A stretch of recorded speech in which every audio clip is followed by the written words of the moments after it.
Hi, I'm so happy to be with you.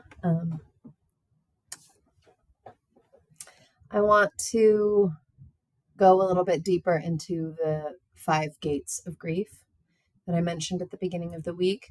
This is the work of Francis Weller, and I think understanding the gates can be a great way of getting a more nuanced experience of our grief.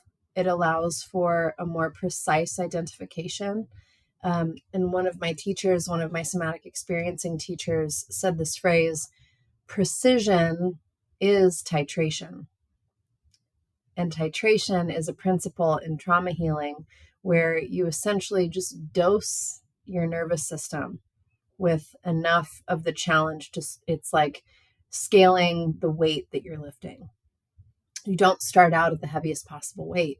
You titrate and slowly build up a tolerance for the effort. Grief work is like that. It's like trauma work in that way, because inside of our grief are these traumatic experiences. It might be little t, it might be big T. That's also a theme for me, a theme of thought. So the first gate of grief, it's a big one. Everything we love, we will lose. And I hear this, and again, my body sort of softens as though a surrender is happening.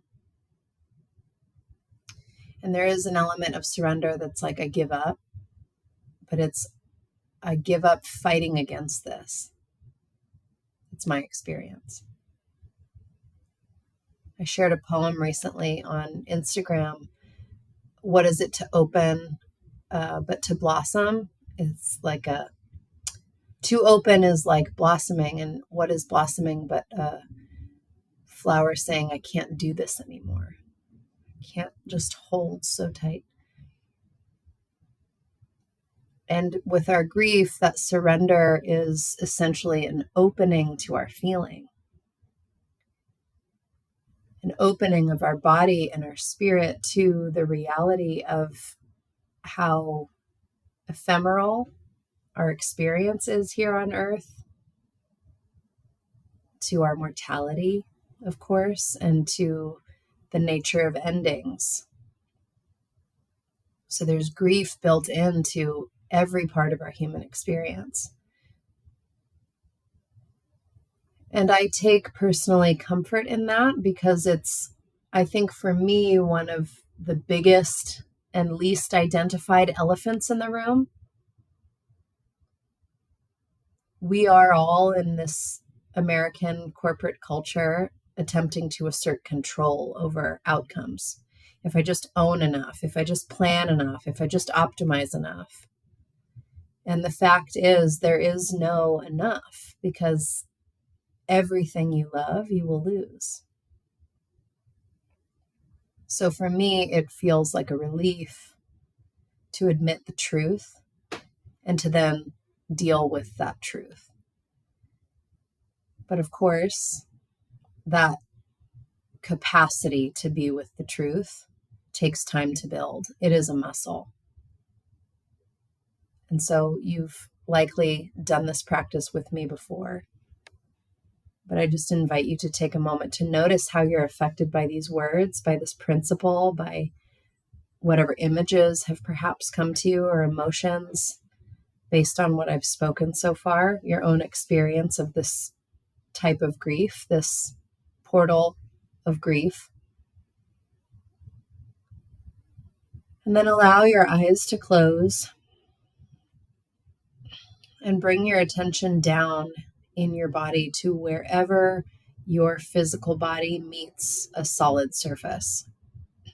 So some part of your body is touching a solid surface.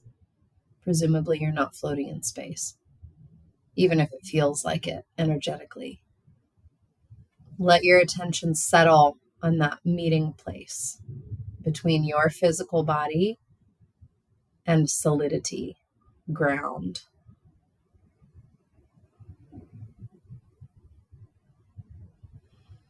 And take a moment to notice how you're affected by that.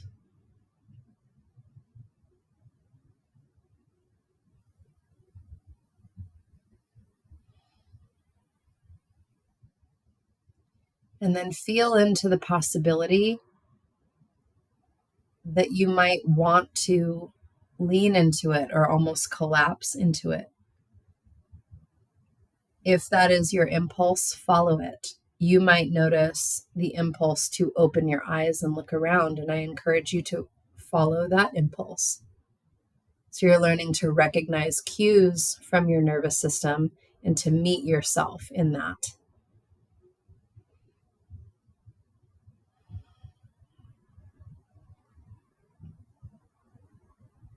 And if you've opened your eyes, I encourage you to close them again for a moment to see what that's like, to find where your body is supported by something solid and knowable. And meet yourself there in that experience for a moment longer.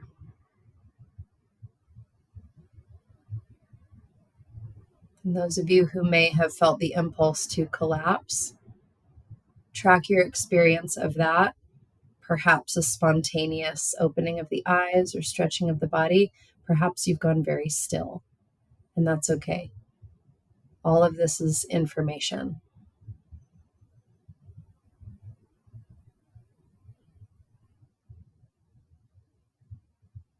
Orienting to reality and meeting it. Meeting the part of you that needs to collapse. Meeting the part of you that doesn't want to move. Meeting the part of you that wants to get out of here. But tracking that experience with your attention so that you can notice what happens next. Because it's not final.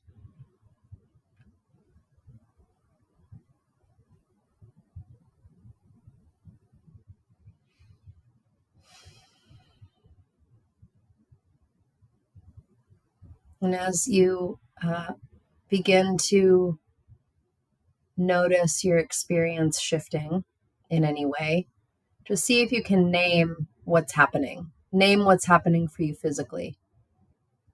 There's a buzzing, I feel lighter, whatever it is.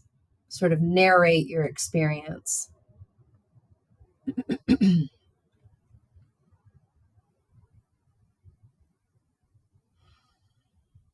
And if your eyes are already open, great. If they're closed, go ahead and open them slowly and allow yourself to take in your present surroundings, simply noticing where you are, what the light is like,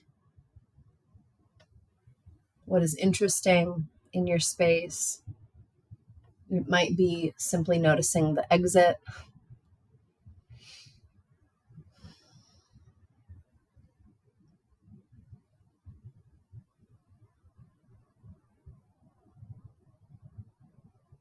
When we encounter grief, it can feel like a tsunami or a landslide or any other just massive, overwhelming, too fast, too soon, too much kind of experience.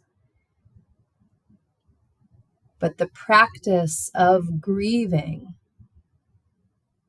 is all about this precision and titration and allowing our nervous system, perhaps it is, our heart, our psyche, our soul,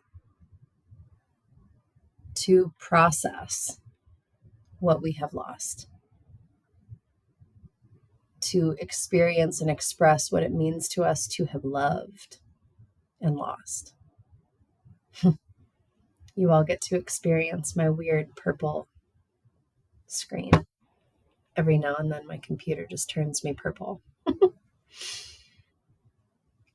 So with this practice, I encourage you to perhaps cocoon for a few minutes, to go for a walk, and to allow yourself to see into the distance if there's a feeling of overwhelm, to journal, but to hold yourself a bit longer in this experience in a way that feels good. that helps you feel a sense of balance and restoration of ease and presence. Thanks so much.